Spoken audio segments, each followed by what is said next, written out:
ಅದೇ ನಂಬರ್ ಅನ್ನ ಯೂಸ್ ಮಾಡಿ ಮತ್ತೆ ರೀಲಾಗಿನ್ ಆಗೋದಕ್ಕೆ ಅವಕಾಶ ಇದೆಯಾ? ಅದಕ್ಕೆ ನೀವು ಅವಕಾಶ ಮಾಡಿಕೊಡಿ. ನಮ್ಮ ಹತ್ರ ಅಂಕಿ ಅಂಶಗಳಿದೆ. ಹಿಂದೆ ಅವರು BPL ಕಾರ್ಡ್ ಹೋಲ್ಡರ್ನ ದಾಖಲೆ ನಮ್ಮ ಹತ್ರ ಇದೆ. ಮತ್ತೆ ಅವ್ರನ್ನ ಅದೇ ನಂಬರ್ನಲ್ಲಿ ಅವರ ಅಕೌಂಟನ್ನು ಚಾಲೂ ಮಾಡ್ತೀವಿ.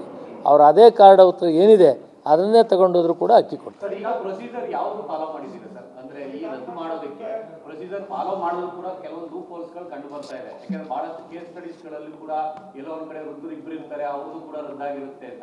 ಆ ರೀತಿ ಪ್ರಮಾದ ಆಗೇ ಇಲ್ವಾ ಅಥವಾ ಆಗಿರೋದು ನಿಮ್ಮ ಗಮನಕ್ಕೆ ಬಂದಿದೆಯಾ?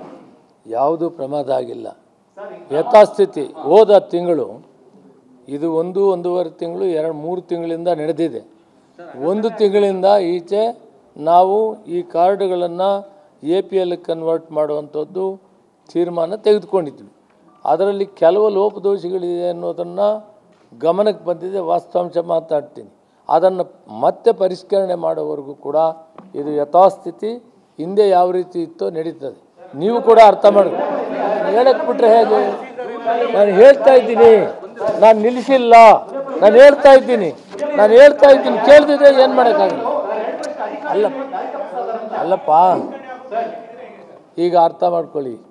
ಯಾವುದೇ ದೇಶದಲ್ಲಿ ಆ ಜನಸಂಖ್ಯೆ ಆಧಾರದ ಮೇಲೆ ನೋಡಿದಾಗ ತಮಿಳುನಾಡು ತಗೊಳ್ಳಿ, ಕೇರಳ ತಗೊಳ್ಳಿ, ತೆಲಂಗಾಣ ತಗೊಳ್ಳಿ, ಆಂಧ್ರ ಪ್ರದೇಶ ತಗೊಳ್ಳಿ, 50% ಮೇಲೆ ಇಲ್ಲ. ಕರ್ನಾಟಕ ರಾಜ್ಯದಲ್ಲಿ ಇತ್ತೀಚಿನ ಮಾಹಿತಿ ಪ್ರಕಾರ 66% ಇದ್ದಾರೆ ಅಂತ ನಾನು ದಾಖಲೆ ಸಮೇತ ನಿಮಗೆ ಹೇಳೋಕ್ಕೆ ಇಷ್ಟಪಡ್ತೀನಿ. ಭಾರತ ದೇಶದಲ್ಲಿ ಮಹಾರಾಷ್ಟ್ರ ಬಿಟ್ಟರೆ ಅತಿ ಹೆಚ್ಚು ಆದಾಯ ತೆರಿಗೆ ಕೊಡೋದು ಕರ್ನಾಟಕ ರಾಜ್ಯ. ಅಂದಮೇಲೆ ಕರ್ನಾಟಕ ರಾಜ್ಯದ ನಾಗರಿಕತೆ ಆಗಲಿ, ಜನರ ಆರ್ಥಿಕ ಪರಿಸ್ಥಿತಿ ಆಗಲಿ, ದಕ್ಷಿಣ ರಾಜ್ಯಗಳಲ್ಲಿ ಅಥವಾ ಭಾರತ ದೇಶದಲ್ಲಿ 2ನೇಯಷ್ಟು ಆರ್ಥಿಕವಾಗಿ ಸಫಲವಾಗಿರುವಂಥದ್ದು ಮತ್ತು ಸಮೃದ್ಧಿಯಾಗಿರುವಂಥದ್ದನ್ನು ದಾಖಲೆ ಹೇಳ್ತವೆ. ಆದ್ದರಿಂದ ನಾವು ಪರಿಷ್ಕರಣೆ ಮಾಡಲೇಬೇಕು ಅಂತೇಳಿ ಪ್ರಯತ್ನ ಮಾಡಿದ್ವಿ.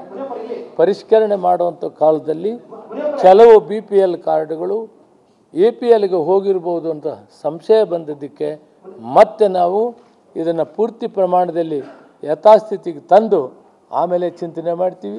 ಈಗ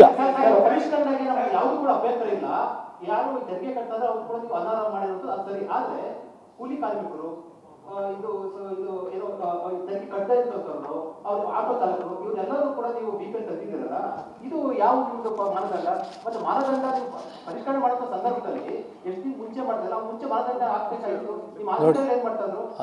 ಜವಾಬ್ದಾರಿ ಆಗ್ತಾರೆ. ಈಗ 2 ದಿನದಿಂದ ಅವ್ರಿಗೆ ಅಕ್ಕಿ ಸಿಗ್ತಾ ಇಲ್ಲ. ಪಾನ್ ಕಾರ್ಡು ಅನ್ನೋದು ಒಂದು ವಿಷಯ ಬಂತು. ಅದರಲ್ಲಿ ಅವರು ಫೈನ್ ಕಟ್ಟಿದ್ದಾರೆ. ಆ ಫೈನ್ ಕಟ್ಟಿರೋದ್ರನ್ನ ಏನು ಮಾಡಿದೆ, ಇದನ್ನು ಲೆಕ್ಕಾಚಾರ ಮಾಡುವಾಗ ಇನ್ಕಮ್ ಟ್ಯಾಕ್ಸ್ ಫೈನ್ ಕಟ್ಟಿದ್ದಾರೆ ಅಂದರೆ ಅವರು ಟ್ಯಾಕ್ಸ್ ಕಟ್ಟಿದ್ದಾರೆ ಅನ್ನೋ ಒಂದು ವಾತಾವರಣದಲ್ಲಿ ಇದಾಗಿದೆ. ಅಲ್ಲಲ್ಲ, ಅವ್ರದ್ದಲ್ಲ, ಅದು ಫಾಲ್ಟ್ ಅಲ್ಲ. ನೋಡಿ, ರಿಪೋರ್ಟು ಇನ್ಕಮ್ ಟ್ಯಾಕ್ಸ್ ರಿಪೋರ್ಟ್ ಮೇಲೆ ಮಾಡಿದ್ದಾರೆ. ಅಲ್ಲಿ BPL ಅವರು ಇದ್ದಾರೆ ಅಂತ ಗೊತ್ತಾದ ತಕ್ಷಣ ಇದನ್ನು ರದ್ದು ಮಾಡಿದ್ದೀವಿ. ಇವತ್ತು ಅದಿಲ್ಲ, 5% ಕೂಡ ಇಲ್ಲ. ಇದು ನಿಧಾನವಾಗಿ ಅರ್ಥ ಆಗ್ತದೆ. ಯಾರಿವತ್ತು ಪೇಪರ್ ಮುಂದೆ ನ್ಯೂಸ್ ಮುಂದೆ ಬಂದಿದ್ದಾರಲ್ಲ, 5% ಕೂಡ ಇಲ್ಲ. ಓಕೆ.